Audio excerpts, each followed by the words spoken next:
Hey guys, welcome back to the Messy Bits. I'm here today because I'm going to be doing a review of Sangria University in Coronado Springs Resort in Walt Disney World that I went to last weekend. But before I do that, check out this new intro video I just made for my YouTube channel.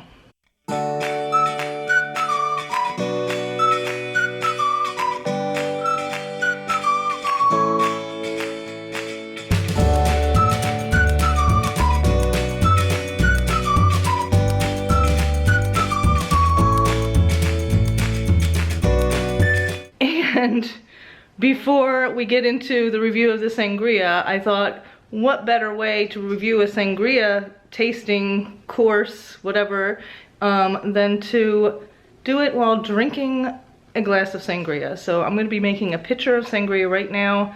I will put the recipe down in the description. So let's make this sangria. And then I'm going to put it in the fridge for a little while, make some guacamole, make some cheese board, and then we're going to enjoy the sangria and talk about Sangria University in Walt Disney World. Let's go! Okay, so I've brought out all the ingredients for my sangria. So we've got 2 bottles of Spanish red wine, a nice Rioja. We have orange liqueur. I'm using triple sec. We have some very special cognac for brandy, and I'm also this time adding a little bit of blackberry brandy. I'm not sure how much now yet, but we'll figure that out. I feel like I'm in a blackberry mood. And I also have some fruit out here, some blackberries and orange, some peaches. I also have some frozen raspberries that I'll probably throw in there as well. I do wonder if both these bottles of wine are going to fit in this pitcher. We'll see how it goes when we start pouring. I'm opening the wine with this crazy opener that took me months to figure out how to use.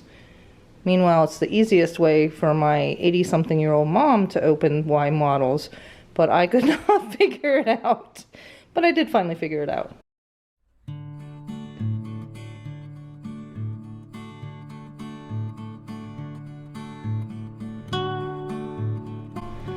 Bottle number 2.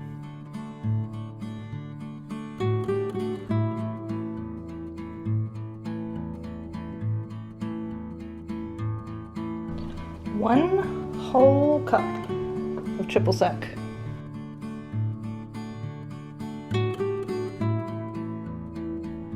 Quarter cup of brandy. Just a little bit of blackberry brandy. Give that a little mixy mix. Time to add the fruit.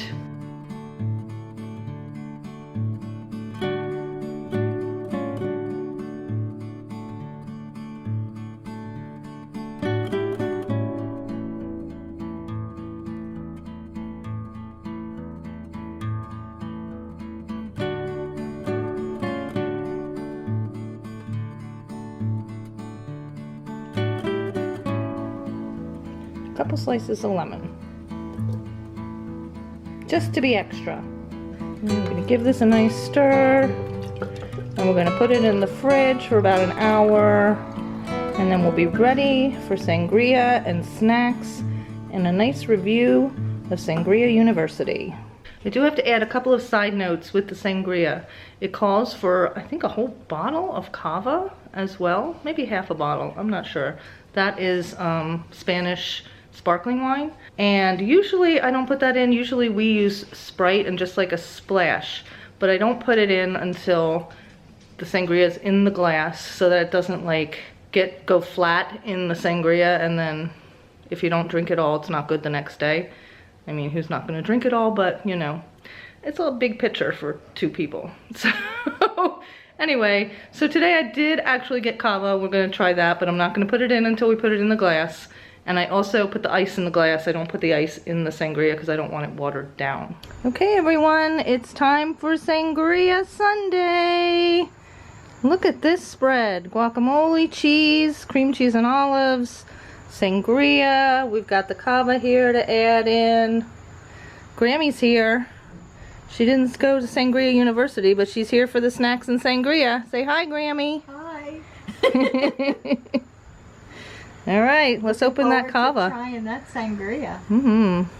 Okay, I got the Cava opened. The way I'm going to do this is I'm going to put sangria in the glass, put some fruit in the glass, and then add just a little bit of the Cava at the top. Ah. Did I get enough in there? We love our Sunday bubbles. You want a little more? Woo! Yay! One more for me too. Hip hip hooray! Alright, Grammy, skull. Skull.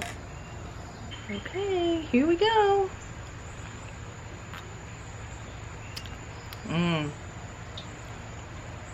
It's tasty. Very tasty. I would like to say that I did use an inexpensive wine for this. You don't really want to use expensive wine that you put fruit in. I know my friend Jim would be very mad at me if I did that. So we used some inexpensive wine. You can also use wine that has been sitting in the fridge and is a little too old to just drink plain. That works as well.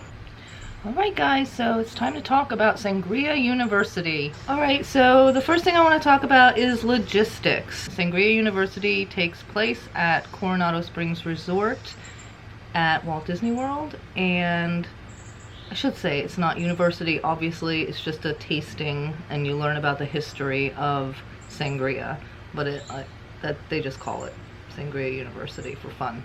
It's at Coronado Springs Resort, which if you haven't seen the new tower at Coronado Springs Resort, that building is gorgeous. It's a moderate resort and it has the moderate rooms, but then it also has, it's a business conference center resort as well. So it has this beautiful tower that is just gorgeous. I'll put some video of it in here. Once you get to Coronado Springs, the actual class takes place at the Three Bridges bar, and I guess it's a restaurant too, because you can get whole meals there, I'm pretty sure, but it's a huge bar and it's out on the water. I was a little worried that it was going to be very hot because it was outside, but they have huge fans and it's all covered, and we weren't uncomfortable with the temperature at all. It did not feel like we were sitting out in 90-degree heat. So it was really nice. So the cost of it is $59 per person, and it's 90 minutes long, and for that $59 you get to taste 4 different sangrias and you get a little snack. We each had our own little plate of guacamole and chips, and then you get to make your own glass of sangria. You pick your own ingredients at the very end of the class and make your own sangria. And for that one, they do have upgrades for the alcohols you pick. Most of them are $4, but you can also get like special high-end ones that cost a little more. And as Michelle says, we're upgrade girls, so we definitely did some upgrades. But for $4, why not, right? So it was a lot of fun. It was a really big class. There's 2 sides. There's 2 sides to the restaurant on the deck, and then there's a big bar in the middle, and both sides were packed with people. It only takes place on Saturdays, I think. Might be Sundays as well. But both sides were packed. There were 2 different people running each side, and both sides, there was so much energy in the crowd. I don't know if it's like that all the time, but everyone there was like having a really fun time, hooting and hollering, and there was kind of like a competition between each side of the restaurant, which side was more loud and having more fun. So that made it a really fun environment. The teacher was really great. She explained the history of sangria, the things that actually make sangria. In order for it to be sangria, all of the ingredients have to be Spanish. So we're never technically drinking real sangria when we're making sangria, unless we're putting all Spanish ingredients in. So yeah, it was a lot of fun. I would definitely do it again. It's a fun thing to do if you're looking for something to do outside the parks and you want to do something with your significant other or just a bunch of friends. It's a great time. I highly recommend it. At the end we got a diploma, so that's cute. And when she brought us the bill, she didn't call it the bill, she called it our tuition bill that we had to pay. You do pay up front the $59 you pay when you make your reservation, but then any extras that you add on, you have to pay for at the end. And then on the back there, they give us the recipes for all of the sangrias that we had while we were there. Oh, the one thing I will say that was not a 10 out of 10, but it wasn't really bad either, but it was just a little bit negative, is that where we were sitting, we were like the last ones for her to come around and take the order for our make our own sangrias. That it took a really long time. I mean, we were sitting there having fun drinking the sample ones, and it wasn't a big deal, but it did take a long time for her to get around. I feel like there should have been maybe more people doing that than just the one person, because each side had like, gosh, I don't know, there's a lot of people there, so it was a lot of tables, and for the one teacher to go around to all those tables and explain how it all works and help them pick out what they want to make, it took a while to get around to us. But again, we were having fun. We didn't notice that much that it took so long. But if there's a negative, that's the only thing. If you're at the beginning where she starts, then you don't notice that, but just because of where we were sitting.